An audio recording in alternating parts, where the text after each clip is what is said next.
আজকের এই পর্যালোচনায় আমরা এমন এক গভীর আরতি নিয়ে কথা বলবো যেখানে একজন প্রার্থনাকারীর কাছে সবচেয়ে বড় পুরস্কারের চেয়েও বেশি মূল্যবান হয়ে উঠেছে তার প্রভুর করুণা আর ক্ষমা।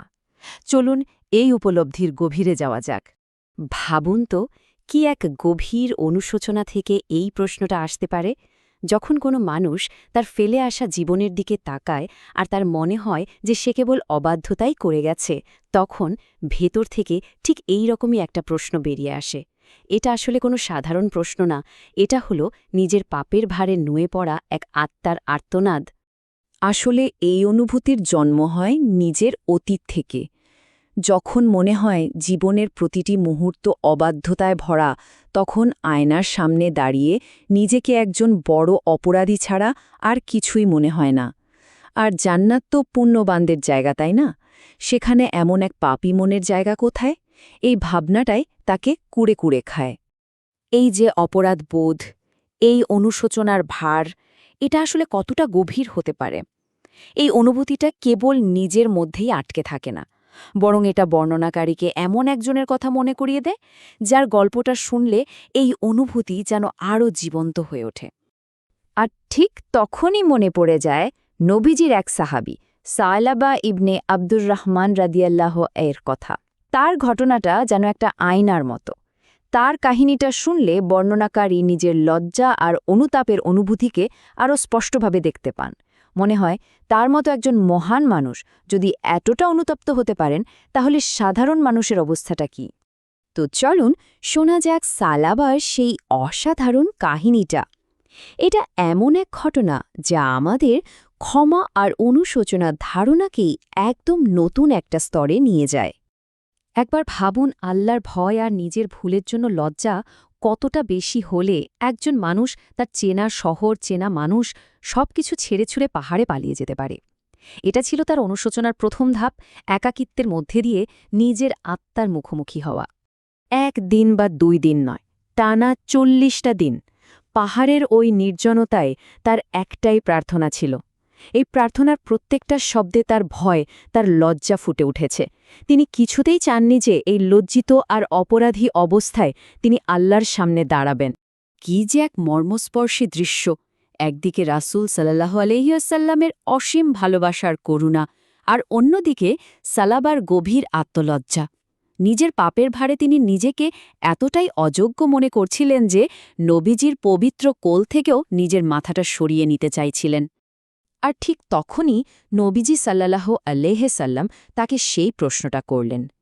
একটা মানুষ তার জীবনের শেষ মুহূর্তে কি চাইতে পারে? সাধারণত তো সবাই হয়তো জান্নাতের কথাই ভাববে, তাই না? কিন্তু সালাবার উত্তরটা ছিল একদম অন্যরকম। এই উত্তরটা শুনুন, কি অবাক করা এক উত্তর! তার প্রধান আকাঙ্ক্ষা জান্নাত ছিল না, ছিল শুধু ক্ষমা। তিনি পুরস্কারের চেয়েও শাস্তির ভয় থেকে মুক্তি আর আল্লাহর সন্তুষ্টিকেই বেশি গুরুত্ব দিয়েছিলেন। তার কাছে ক্ষমা পাওয়াই ছিল সবচেয়ে বড় পুরস্কার। তো সালাবার এই গল্পটা শোনার পর বর্ণনাকারী যেন আবার সেই আয়নার সামনে এসে দাঁড়ান। এবার তিনি নিজের অবস্থার দিকে তাকান এবং দুজনের মধ্যে এক বিশাল পার্থক্য দেখতে পান। পার্থক্যটা সত্যিই আকাশ-পাতাল। একদিকে সালাবা রাদিয়াল্লাহু তাআলাহু, যিনি নবীজির এত কাছে থেকেও নিজেকে পাপী ভাবছেন, আর অন্যদিকে বর্ণনাকারী, যার জীবনে ভালো কাজের চেয়ে নিজের ইচ্ছার দাসত্বই যেন বেশি। এই তুলনাটা তার নিজের ক্ষুদ্রতার অনুভূতিকে আরও বাড়িয়ে তোলে। তাহলে আসল প্রশ্নটা তো এখানেই, তাই না? যদি সালাবার মতো একজন সাহাবীর অনুশোচনা এমন পর্যায়ের হয়, তাহলে যার জীবনে ভালো কাজের পরিমাণ খুবই কম, তার অনুভূতি কেমন হওয়া উচিত?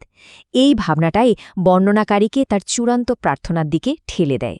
আর এই সব ভাবনা, এই লজ্জা আর ভয় সবকিছু মিলেমিশে তৈরি হয় এক আকুতি, এমন এক আরতি যা কোনো পুরস্কারের জন্য নয়, বরং কেবলই করুণা ভিক্ষার জন্য। প্রার্থনাটা শুরুই হচ্ছে এক অকপট স্বীকারোক্তি দিয়ে। এখানে কোনো রকম ভনিতা নেই, কোনো অজুহাত দেখানোর চেষ্টা নেই। যা আছে তা হল নিজের অযোগ্যতাকে পুরোপুরি মেনে নেওয়ার একটা সৎ সাহস। অযোগ্যতার কথা স্বীকার করার পরেই আসছে নিজের দুর্বলতার কথা। মানুষ হিসেবে নিজের সীমাবদ্ধতার কথা বলা হচ্ছে। জাহান্নামের শাস্তির ভয়াবহতা কল্পনা করে আল্লাহর কাছে আশ্রয় চাওয়া হচ্ছে। এটা হলো এক দুর্বল সৃষ্টির তার শক্তিশালী স্রষ্টার কাছে অসহায় আত্মসমর্পণ। আর এরপরই আসে সেই চমকে দেওয়ার মতো কথাটা, চূড়ান্ত পুরস্কার, যা পাওয়ার জন্য সবাই সাধনা করে, সেটাকেই স্বেচ্ছায় প্রত্যাখ্যান করা হচ্ছে। এটা কোনো অভিমান নয়, এটা হলো নিজের অযোগ্যতা সম্পর্কে এক গভীর উপলব্ধি। জান্নাত না চাইলেও তার একটাই ন্যূনতম আবেদন আছে, আর সেটা হলো জাহান্নামের সেই ভয়ঙ্কর শাস্তি থেকে মুক্তি। এটা কোনো পুরস্কারের লোভ নয়, এটা কেবল শাস্তি থেকে বাঁচার এক আকুল আবেদন। আর সব শেষে প্রার্থনার মূল কথাটা বেরিয়ে আসে, তার কাছে সবচেয়ে বড় পুরস্কার বা পরম পাওয়া হলো আল্লাহর ক্ষমা। জান্নাত নয়, কোনো নিয়ামত নয়, কেবল ক্ষমা পেলেই যেন তার আত্মাটা শান্তি পাবে। এই পুরো আলোচনা শেষে প্রশ্নটা কিন্তু আমাদের সবার জন্যই থেকে যায়, আমাদের প্রার্থনার কেন্দ্রবিন্দুতে আসলে কি থাকা উচিত? সর্বোচ্চ পুরস্কার পাওয়ার আকাঙ্ক্ষা, নাকি সৃষ্টার ক্ষমা আর করুণা পাওয়ার জন্য এক বিশুদ্ধ আরতি? উত্তরটা হয়তো আমাদের প্রত্যেককেই নিজের ভেতরে খুঁজে নিতে হবে।